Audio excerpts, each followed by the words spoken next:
Hi అండి అందరికి. అందరూ ఎలా ఉన్నారండి? ఇప్పుడు మీకు చూపిస్తున్న బ్లౌజ్ ఏంటంటే, రెడ్ కలర్ చూపిస్తున్నాను కదా! పైనుండి కిందకి ఎంత క్రాస్ వచ్చిందండి నడుము భాగంలో. ఈ బ్రౌన్ కలర్ బ్లౌజ్ చూడండి కిందకొచ్చేసరికి వైడ్ ఎళ్ళిపోయిందనమాట.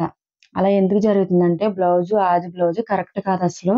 ఏంటంటే ఇది కరెక్ట్ కాకపోయినా మనం సెట్ అయ్యేలా కుట్టాలి కాబట్టి, ఇచ్చిన కస్టమరు చెప్తారు మామూలుగా. ఇది కుదరలేదమ్మా అయినా సరిచేయమ్మా అన్నట్టుగా చెప్తారండి. అలాంటప్పుడు మనం ఏం చేయాలంటే, ఈవిడకి నడుము లూజ్ ఎక్కువొచ్చేసిందనమాట. దాన్ని బట్టి మనకిప్పుడు చెస్ట్ నుండి నడుము తీసుకోవాలనమాట.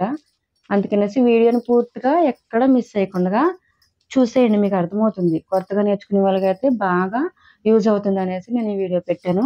ఏంటంటే నాకు ఇలాంటివి బ్లౌజులు వస్తూనే ఉంటాయండి. వాటిని నేను హ్యాండిల్ చేసేయగలను కాబట్టి మీకు చెప్తున్నాను.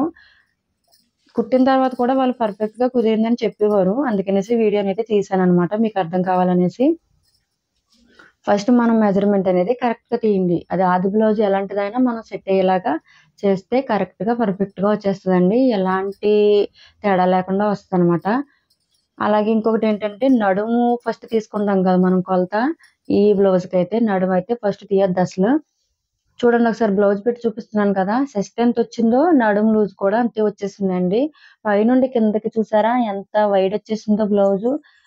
మీకు ఇంకో బ్లౌజ్ పెట్టి చూపిస్తాను చూడండి. నేను కుట్టిన ఆల్రెడీ బ్లౌజ్ చూపిస్తాను వేరే వాళ్ళది. దానికి దీనికి ఎంత డిఫరెంట్ ఉందో బ్లౌజ్ చూస్తే అసలు లుకింగ్ అనేది ఎలా ఉంటదో కూడా మీరు చూడండి ఒకసారి. ఎంత డిఫరెంట్ ఉందో.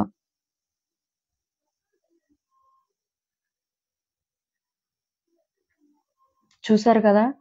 ఇప్పుడు చూపిస్తాను మీకు. చెస్ట్ భాగంలో ఎంతొచ్చిందనేది 18 వచ్చిందండి. అలాగే నడుము భాగంలో చూస్తే 14.5 వచ్చింది. చూసారా ఎంత డిఫరెంట్ ఉందో పైన, కింద కూడా మనకి. మరి మీకు ముందు బ్లౌజ్ చూపించాను కదా! మళ్ళీ చూపిస్తాను మీకు అది ఎంత తేడా వచ్చిందో దీనికి దానికి.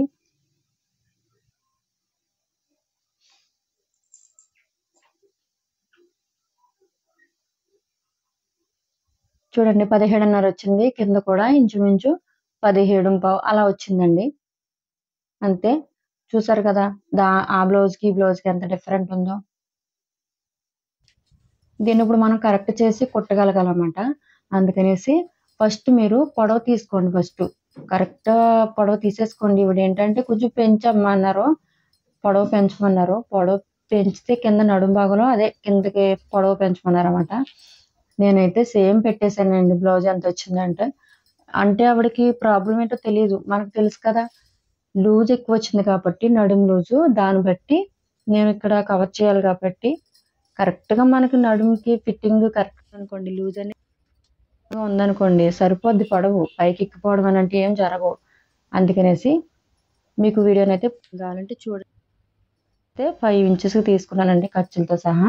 ఆది బ్లౌజ్ నుండి అయితే తీసుకోలేదు షోల్డర్. ఎందుకంటే డిఫరెంట్‌గా ఉంది బ్లౌజు.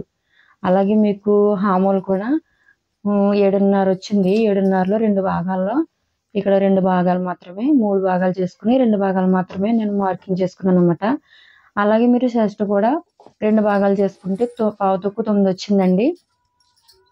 ఇప్పుడు చెస్ట్ నుండి మనకు నడుము తీసుకోవాలి కదా! అంతకంటే ముందు మీకు ఆది బ్లౌజ్ ఎంతొచ్చిందో దాన్ని బట్టి మీకు చూపిస్తానన్నమాట. 36 వచ్చిందండి. ఆది బ్లౌజ్ ఎంతంటే 36. 36 అంటే 4 భాగాలు చేసుకుంటే దాంట్లో ఒక భాగం 9 అనమాట. మీకు కరెక్ట్‌గా చూపిస్తాను చూడండి. 36 వచ్చింది. మరలా మీకు ఆది బ్లౌజ్‌ని పెట్టి చూపిస్తున్నాను. అసలు ఎంత డిఫరెంట్ అనేది ఉందో మీకు అర్థం అవ్వాలనేసి.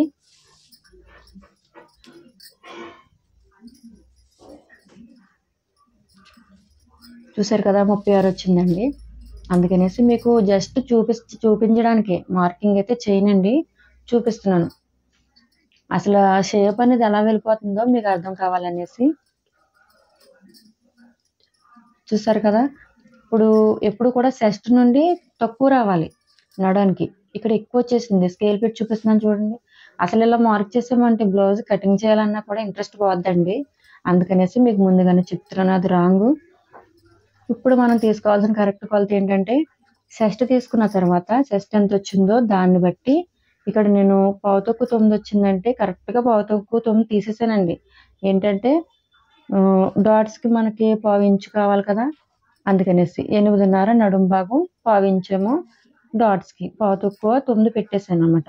ఎందుకంటే స్టిచ్చింగ్ చేసిన తర్వాత మనకి కరెక్ట్‌గా కొంచెం లోపలికే వెళ్తది. ఇంకొకటి మీకు నడుము భాగంలో ఇదే తీసుకున్నాం కదా! ఎక్స్‌ట్రా ఖర్చు 1 ½ సరిపోద్దండి. ఎక్కువేం పెట్టుకోనవసరం లేదు. ఖర్చులెక్కువ పెట్టండి మాకు అంటారు కస్టమర్సు. అలా ఏం అవసరం లేదండి. ఇప్పుడు మనకి షోల్డర్ నుండి హామోల్ ఎంత తీసుకోవాలో కొంచెం క్రాస్‌గా డ్రా చేసుకోండి. ఒక పావు ఇంచు తక్కువలో. మీకు కర్వ్ షేప్ తిప్పుకునేటప్పుడు ఇలా ఒక మార్కింగ్ అయితే చేసుకొని మిడిల్‌లో పక్క నుండి చుక్కల్లాగా మీరు డ్రా చేసుకున్నారంటే దాన్ని బట్టి మీరు కవర్ చేసుకుంటా మార్కింగ్ అనేది గీసుకోవచ్చు. కరువు స్కేల్ లేకపోయినా కవర్ చేసేయొచ్చనమాట. అందుకనేసి మీకు ఈజీగా అర్థమవుతదని చూపిస్తున్నాననమాట అండి.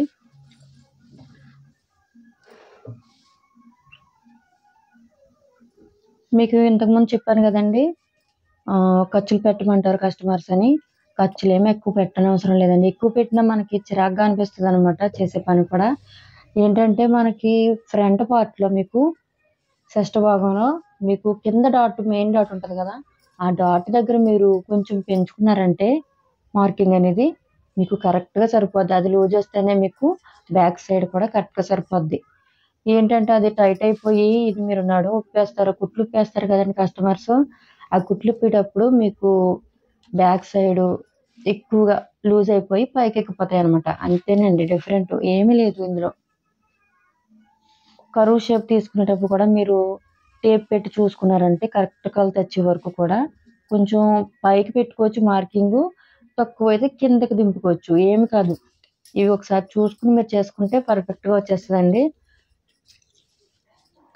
చూసారు కదా! ఇప్పుడు చూపిస్తున్న మార్కింగ్ కరెక్ట్ అనమాట. మీకు ఇప్పుడు నెక్ తీసుకోవాలి కదండీ! బ్యాక్ నెక్ తీయాలి కదా! అలాంటప్పుడు మీరు బ్లౌజ్ ఉంటది కదా! బ్యాక్ సైడ్ మీరు ఫోల్డింగ్ చేసి 2 డాట్లు పట్టుకొని సమానంగా మిడిల్ నుండి మీరు ఇక్కడ బ్లౌజ్ పెట్టి ఎంత పొడవొచ్చిందో నడుము అది బ్యాక్ పట్టి దాన్ని బట్టి మీరు మార్కింగ్ గీసుకున్నారంటే వైడ్ లేకుండగా, డీప్ లేకుండగా కరెక్ట్ కొలత వస్తదండి. ఈ కస్టమర్ ఏం చెప్పారంటే, నాకు ఈ బ్లౌజ్‌కి నెక్ ఎంతైతే ఉందో అంతే రావాలన్నారండి. అందుకనేసి నేను బ్లౌజ్ పిక్ తీసుకున్నాననమాట. పైన ఎంతైతే నేను మార్క్ చేసుకున్నానో, ఇక్కడ కింద నెక్ దగ్గర కూడా అంతే మార్క్ చేసుకున్నాను. వైడ్ అవసరం లేదన్నారు కదా! అందుకనేసండి.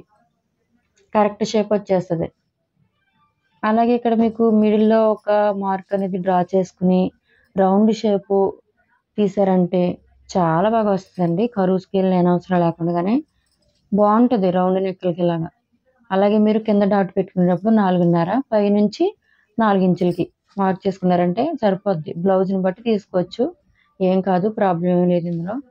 చూసారు కదా! మనకు మార్కింగ్ అయిపోయింది. ఇంకొకటేంటంటే నాకు ఇక్కడ కనిపించడానికనేసి డీస్ ముక్క మార్చి మార్క్ చేసుకున్నాననమాట. కటింగ్ చేసినప్పుడు నాకు క్లియర్‌గా కనిపించడానికి. అంతేనండి ఇంకేం కాదు. ఇంకొకటేంటంటే మీకు కింద డాట్ ఉంది కదా! కటింగ్ చేసుకునేటప్పుడు అక్కడి నుండి పైనున్న మార్క్ మీదకి కటింగ్ చేసుకున్నారంటే క్రాస్‌గా నడుము చివరి వరకు ఫినిషింగ్ అనేది చాలా పర్ఫెక్ట్‌గా వస్తదండి. ఎందుకంటే మనం బ్లౌజ్ వేసుకునేటప్పుడు మీరు గమనించారో లేదో కానీ నాకైతే అర్థమైందండి ఇది. మా హస్బెండ్ కుట్టేటప్పుడు అడిగేదాన్ని. ఇక్కడికొచ్చేసరికి మీరెందుకు ఇలా కటింగ్ చేస్తున్నారంటే, ఇది ఇలా కట్ చేసుకుంటేనే మీకు బ్లౌజ్ అనేది బాగా సెట్ అవుతది. లేకపోతే నడుము భాగంలో మడత పడిపోతది. నేను అనేదాన్నండి ఇక్కడ మడత పడిపోతుంది ఏంటనేసి అంటే అప్పుడు చెప్పారండి నాకు. అందుకనే మడత పడిపోతుంది. అందుకనేసి ఇలా కుట్టు ఒకసారి ట్రై చెయి. నీకు అర్థమవుతదన్నారు. నేను నిజంగా ట్రై చేశాను తర్వాత. చాలా బాగా వచ్చింది. అంతకుముందయితే నాకు ఇబ్బందిగానే ఉండేది. పైన ఎంతొచ్చిందో కింద కూడా అంతే పెట్టేస్తే ఏదో కింద ఉండేదండి. అందుకనేసి నేను కూడా ఒకసారి ట్రై చేస్తే చాలా పర్ఫెక్ట్‌గా వచ్చింది. అందుకే మీకు ఈ టిప్ చెప్తున్నానండి. షార్ట్ వీడియోస్‌లో కూడా చెప్పాను నేను. చూడండి కావాలితే. మరి మీకు అర్థం కావాలనేసి చెప్తున్నాను. మీరు కూడా ట్రై చేయండి. బ్యాక్ పార్ట్ అయితే కటింగ్ అయిపోయింది. ఇప్పుడు మనం ఫ్రంట్ కట్ చేసుకునేటప్పుడు ఎప్పుడైనా మీకు ఇది ముక్క తక్కువండి. 80 సెంటీమీటర్లు కూడా లేవియి. బాగా తక్కువగా ఉంది. అలాంటప్పుడు మనం ఏం చేయాలంటే ఇక్కడ పొడవు చూసుకోండి. హ్యాండ్ పొడవు ఎంతొచ్చిందో ఒకసారి టేప్ పెట్టి చూసుకొని హ్యాండ్ తీసుకునే ప్లేస్‌లో తీసుకొని మీరు ఫ్రంట్ పార్ట్ కట్ చేసుకున్నారనుకోండి కరెక్ట్‌గా సరిపోయేట్టొచ్చు. మీకు తక్కువైనా ఫ్రంట్ పార్ట్‌లో ఏం కాదు జాయింట్లు వేసుకోవచ్చు. మరి హ్యాండ్‌కి జాయింట్లు వేయాలంటే పొడవుకి సరిపెట్టలేం. ఇది లైనింగ్ క్లాత్ కాదు కదండి. అసలు బ్లౌజే ఇది. అందుకనేసి మీకు చూపిస్తున్నానన్నమాట. మీకు అర్థం కాకపోతే ఫ్రంట్ పార్ట్ కావాలనుకుంటే నా వీడియోస్‌లోకి వెళ్తే ఉంటాయండి చూడండి. మరి ఈ వీడియోనైతే ఇక్కడికి ఎండ్ చేసేస్తున్నాను. ఏమనుకోవద్దు. వీడియో నచ్చితే లైక్ చేయండి. నా ఛానల్ కొత్తగా చూస్తున్న వారైతే సబ్స్క్రైబ్ మాత్రం మర్చిపోకండి ఫ్రెండ్స్.